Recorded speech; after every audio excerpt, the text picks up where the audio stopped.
Fatwa night, I will be collecting some of the questions that some of you or all of you asked me throughout the week. In order for the benefit of the rest of the community, we will do it on a Saturday night. So that way everyone else can benefit from this as well. One of the common questions in the past week or 2 weeks or 3 weeks I got is when it comes to making tasbih. A lot of, not a lot, but at least 3 or 4 members of the community, they came to me and they said, can you make tasbih with your hands? I say, yeah, you can make tasbih with your hands. They say, no, can you do it with both your hands? And they said, I said, why are you asking me? They said, because they have been hearing that to make tasbih with the left hand is against the sunnah and it is haram actually. And of course, they say this based upon what they have heard from the hadith of the Prophet ﷺ, narrated by Aisha radiallahu anha. Anything the Prophet ﷺ would do that was good, he would start with his right hand. So if he would enter the masjid, he would start with his right foot. If he would come out of the bathroom, he would come with his right foot. When he would put his clothes, when he would drink his water, eat with his right hand, and so on. So based upon this, some of the people, some of the scholars, they said when you are making tasbih or dhikr or counting, you should do it only with your right hand and not with your left hand, because left hand is used for najasa. Okay, this is one view. However, there are other views and there are other opinions of great scholars like Badruddin Al-Aini in his book Sharh Sahih al-Bukhari, in which he said actually it is preferred to use both your hands. Not only is it permissible, but it's actually preferred to use both your hands to keep count of the tasbih. Why? He said because so that way you can, both of your hands can testify for you on the day of judgment. So to make qiyas that, oh no, the left hand, only bad things. Okay, well, don't you carry the mushaf with both your hands, for example?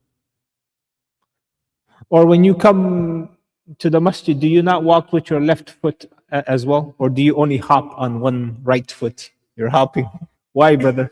Why are you not coming to the masjid with your left foot? Oh, but because you can only use, the masjid is beautiful, you can only come to the masjid with your right foot. Yes. But do you see no one really uses that kind of an argument? Okay. Yes, there's a specific hadith that the Prophet ﷺ said, only eat with your right hand and only drink with your right hand. Those are very specific. So we do not use the left hand. In fact, to use the left hand to eat and drink is haram. It's not permissible. But there's no hadith that says you cannot use the left hand for counting for the purpose of tasbih. Okay? And so this is an opinion. And if you follow that opinion of the scholars, may Allah reward you, may Allah bless you. But do not go around saying it is haram. Say it's preferred according to the scholars that you follow. And if you follow a different set of scholars, then you can go ahead and as long as a scholar told you it is okay that you can use both the hands to make tasbih. How are you going to keep track of the tasbih that takes 100? You have to do 100. La ilaha illallah wahdahu la sharika lahu lahu mulku wa lahu alhamdu wa huwa ala kulli shay'in qadir. How are you going to keep track of it with just one hand? Huh? You have to use both. Huh? 7 times. No, more than that. Oh, 7 times. Yeah, that's right. 7 times. So then how do you keep track of 7 times? I can't even keep track of my tawaf around the Kaaba. And this brings me to another thing.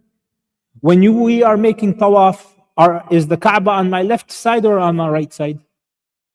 It's on my left side. Yeah. But does be the same hand that Ya Allah, everything Ya Allah.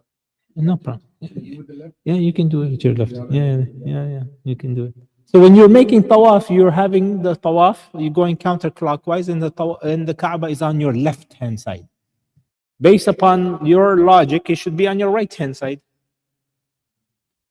But no, there are specific things that this is how the Prophet ﷺ did it, and so we do it despite our analogy and despite our intellect. And there are some things the Prophet left it open. So, if he left it open, this is mercy for the Ummah. There's no reason for us to be rigid about the religion in matters in which the Islam was not rigid about. Does that make sense, brothers? This is the whole point I want to make. Not to say that you are wrong and I am right, or that scholar is wrong. And no, it is to say, khalas, anyone who is doing it, two hands, one hand, 1.5 hands, no problem. Bismillah. Okay, no need. The other question is when it comes to Ramadan, some of the sisters, they asked, is it permissible for us to taste food in Ramadan while we are fasting? Because their husbands are a bit too picky, and they said to please advise their husbands take it easy on them in Ramadan because they are also fasting. So their husbands, they are very particular when it comes to the salt level and the spice level. The spice level and the salt level. I was just asking one brother after Maghrib Salah here. I said, is it better for you to live 100 years, but you eat very simple food, no oil, no salt, no spices, just simple, but because of that healthy food, you live for 100 years? Or do you want all kinds of oil and spices and salt and this and that, but you only live 70? He says the second one. They say, what's the purpose? What's the purpose of living such a long life if you cannot enjoy the food? So this is the mindset, the mentality of some people. They don't mind living 30 years younger as long as their food is the specific way. Okay? There's actually one restaurant in which they have a special kind of burger. It's called triple bypass or heart attack type of burger. Huh? Yeah, heart attack burger. Yeah? There's a burger, it's called heart attack burger. Why? Yeah. Because it has all kinds of fat and trans fat, and you need a triple bypass surgery just so that way the cheese can go. Jokes aside, is it permissible for a person, or imagine you are a chef working in a restaurant, you got to get those things right, otherwise your business will go down. So the scholars like Abdullah ibn Abbas, he said that it is permissible to taste food for the purpose of just checking whether it has the right amount of this or the right amount of that. It is permissible as long as you do not swallow it. You can just go ahead and put it on the tip of your tongue and see, okay, is the spice, or forget about the spice, is the salt level, acceptable or not. And of course, you're not going to go to 100 different pots and start, doing it. Otherwise, khalas, you might as well just taste the food in the first place. Okay? Not be fasting that day. But it is permissible, my dear sisters, that you can taste the food just to check whether the salt, and it is, especially if you're going to be cooking for the masjid and there's other people, or for a business, then that is permissible. Another question I got is whether you can brush your teeth after suhoor, after Fajr Salah, when you're going to work. Can you brush your teeth? And the simple answer is yes, you can brush your teeth. In fact, the Prophet ﷺ used to brush his teeth with miswak. And if someone says, well, there's a difference between toothpaste and miswak, no, the miswak also has a kind of taste. That is, you cannot say it's a taste of just regular water. No, there's a taste in the miswak. So you can brush your teeth with toothpaste as long as you are careful enough to not swallow it. Not to swallow it, because then it will break your fasting. So the religion of Allah is easy. And the Prophet ﷺ, he told the Sahaba, Yassiru wa la tu'assiru. Bashiru wa la tunaffiru. Make things easy. Imagine the Prophet ﷺ telling, make things easy. Don't make things hard. Give glad tidings and don't shun people. Don't make them run away from you. Now, we have this mindset, no, brothers. I need to have a lot of piety. So I need to be extra difficult on myself. No. To the point where people, they have, did I mention piositis here in this masjid? Did I mention piositis? Some people have a disease, it's called piositis. They want to be extra pious. To the point where even in Ramadan, they have this piositis. Do you guys know what piositis is? No? Some people don't know. Pious situs. It's a disease of being extra pious that the religion of Islam said there's no such thing as that. So a person, he takes Islam more than what Islam is telling him to be. So for example, in Ramadan, you will find some people, they say, no, I need to add 5 more minutes after the sunset. And then I will break my fast. So the sunset, it says 8 o'clock, or let's say 7 o'clock. No, what time is it? I don't even know my sunset. It says 6 o'clock. So he will say, no, 5 more minutes. Why? To make sure the sun doesn't come back up again. No, brother, come on. To make sure the sun gets down. No, Habibi. Once the sun gets down, it will not come back up again. If it does, the last thing you should be worried about is the day of judgment. Because the day of judgment will come when the sun comes back up again from the west. So if it sets on the west, if it comes up again, Habibi, khalas, it's the day of judgment. No. You know the Prophet look at this hadith. The Prophet ﷺ, he said, you will be upon the right guidance as long as you hurry up to break the fast. When you hasten to break the fast, khalas, you are upon the right guidance.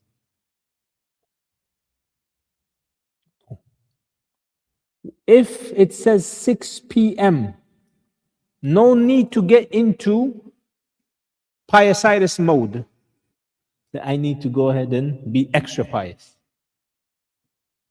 And they say, brother, can you please wait? And sometimes they will use the excuse, brother, you waited the whole day. What is 3 minutes going to do to hurt you? Yes, it will hurt my religion. You know, they use this excuse. Ajib, wallahi. They will use logic. They said you waited 12 hours, 3 minutes is going to kill you? Yeah, it will kill my religion. It will not kill me, but this is what the Prophet ﷺ said. Once the sun sets, to the point where if you live in a high-rise building, see here we don't have high-rise buildings, but in other countries, they have high-rise buildings, where the difference could be 3 minutes. Like in one country, the people on the ground, they break it at 6 p.m. The people on the top floor, in the 110th floor, they break it at 6:03. It's the same time zone.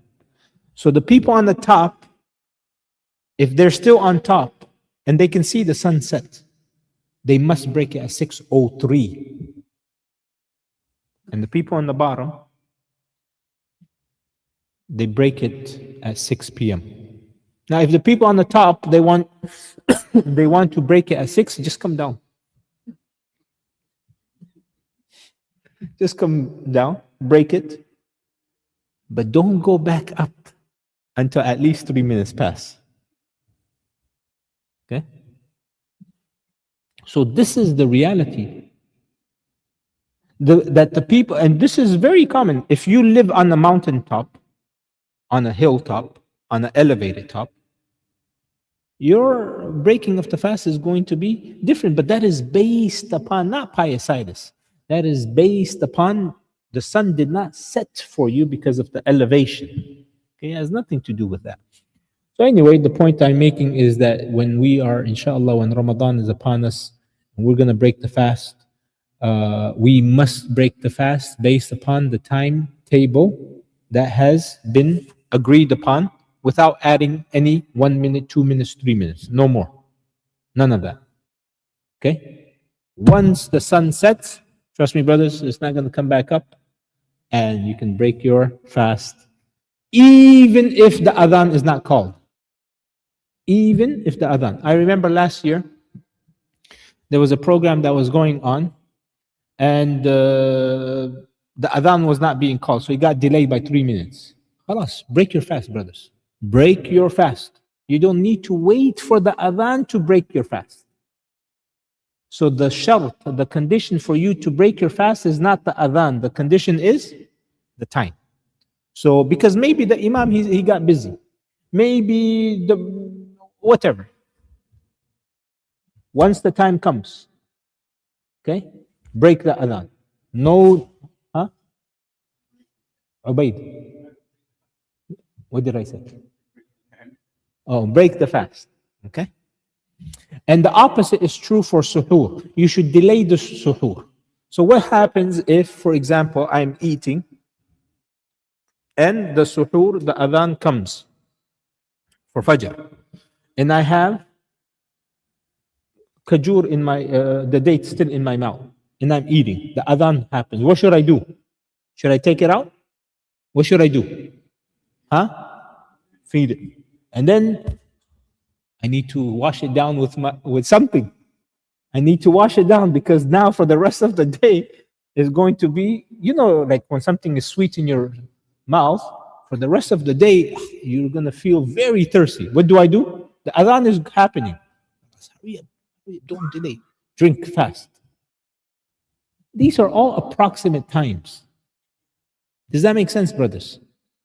So if you have food still in your mouth and you have maybe 1 or 2 bites left, and you still need to drink the water, and your mom is waking you up, your wife is waking, hurry up and wake, and she's waking. This is the same example as, the person, he comes late for Salatul Isha, and the Imam, he goes to ruku'. He's faster than a cheetah coming to. One brother, subhanAllah, after the last fatwa I gave, he said, Shaykh, wallahi, this is a real example. He said, what if I catch the Imam in ruku over there?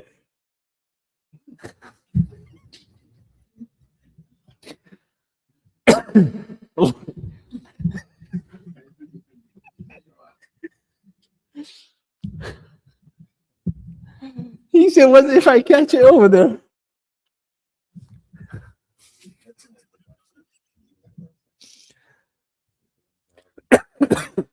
No, that's different. So how are you going to come and make it here? He's going to come.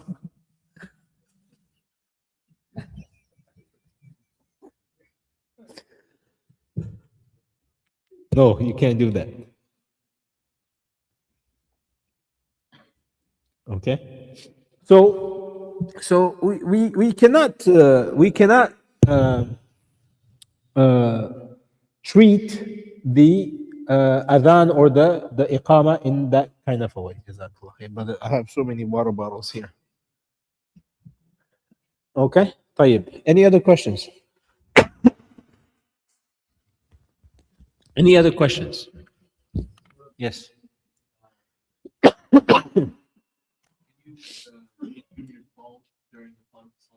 Can you read Quran from your phone during Salah? Can you read from your Quran phone, from the Quran app on your phone in the Farz Salah? No, you cannot. Yes. If you only know Surah Fatiha, khalas. That's good. Yeah. No problem. If you wake up, if you forget to wake up for suhoor and you wake up for fajr, خلاص, you already made niyyah in the beginning of Ramadan. You don't need to make niyyah every single night. Yeah, no. That's what I'm saying. The niyyah you make in the beginning of Ramadan for the next 30 days. That's it. Yes, you're in Rosa. You're still fasting. Yes. I cannot hear you.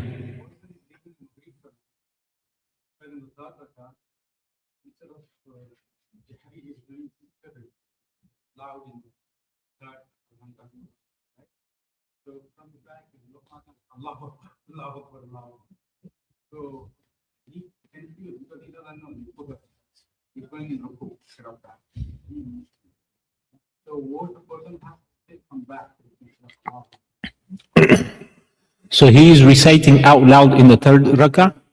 Yeah, and everyone saying Subhanallah. Yeah, and everyone is saying Subhanallah. Whatever. And then, so he takes this to, yeah, and then, yeah, that person should not be leading the salah if he's confused. No, I'm telling you. Okay, just listen. I'm saying this with all seriousness. That person should not lead the salah. Not because he made a mistake. No. It's much deeper than that. He doesn't know the basic fiqh of salah. He becomes confused, so he goes to ruku. No, you don't. If people are saying Subhanallah, Subhanallah, you don't go to ruku. Do you understand what I'm saying, brothers? That person should not be leading the prayers.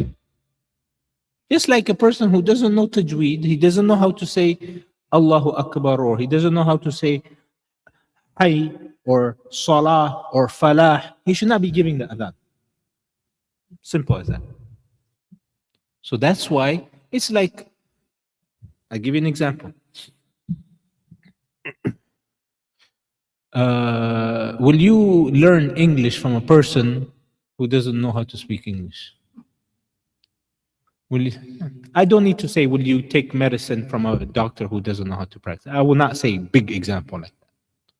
You will not learn English from, with all due respect to anyone who's Chinese, you will not learn English from a person who only speaks Chinese or Urdu. Very simple. So that person's simple answer is, because I don't know how to answer that question. You know why? Because a person who knows the fiqh of salah, he will not do that in the first place. It's like, if everyone is saying Subhanallah, Subhanallah, so the guy, he goes to sajda, and then when everyone is in sajda, he gets up and he runs away. What do we do? I don't know the answer to that. I don't know what to do. Repeat the salah all over again. Why did you put I think the masjid or the community should do that. This is why you need, a masjid cannot function without an imam, the same way a hospital cannot function without doctors and surgeons. And qualified doctors and surgeons, not those who cheated on their exams. Okay?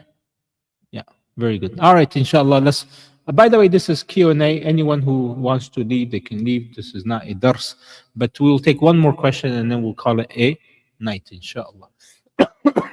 Yes, Adil.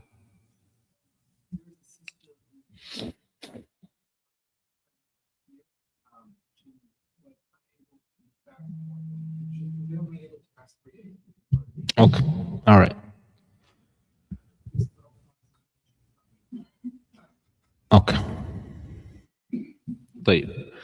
A woman who is unable to fast due to pregnancy. Well, we have to understand if this pregnancy, if not fasting due to pregnancy, is it because of her health, the safety of her health, Or is it because of the safety of the child? If it is because of her health, then all she has to do is make up the fast, however many fasts that she missed before the next Ramadan. Okay? If she did not make up the fast before the next Ramadan, then you need to understand why she didn't. If it's continuously the same reason because of her health, and it is chronic, meaning it's never going to go away, then she will just go ahead and pay for each day that she missed to feed a poor person. Okay? Because khalas, this is forever with her. But if it is just a matter of 1 year or 2 years or until the baby weans off, whatever it is, then she keeps on delaying it, and she will make up the fast. She must make up the fast. However, if it is because of her child or a combination of her and the child, then she makes up the fast before the next Ramadan, and she feeds one. She gives fidya. She feeds one poor person food. She feeds a poor person for 1 day. For each day that she missed, she gives food to that person to eat. So it's about $10.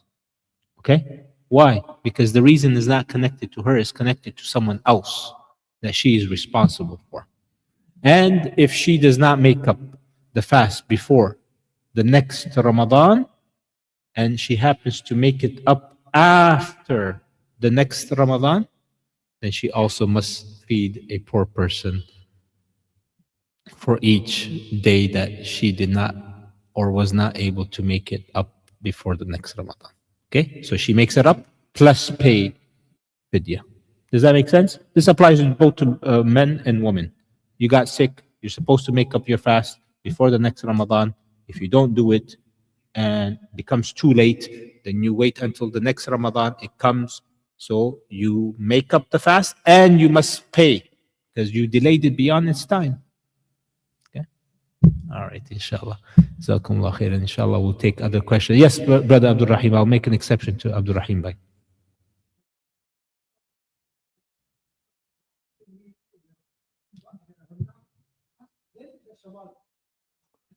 Yeah, very good. So if you're gonna make it up, brothers, don't make up any of your Shawwal fast. Do your fard first, and then if you have energy and time, then you can make up your Shawwal fast. By the way, Shawwal fast can be made even after Shawwal, and you will get the reward of it, inshallah. Okay.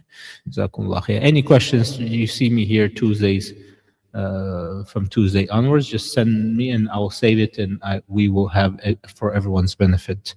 Mention the answer. سبحانك اللهم وبحمدك أشهد أن لا إله إلا أنت أستغفرك وأتوب إليك.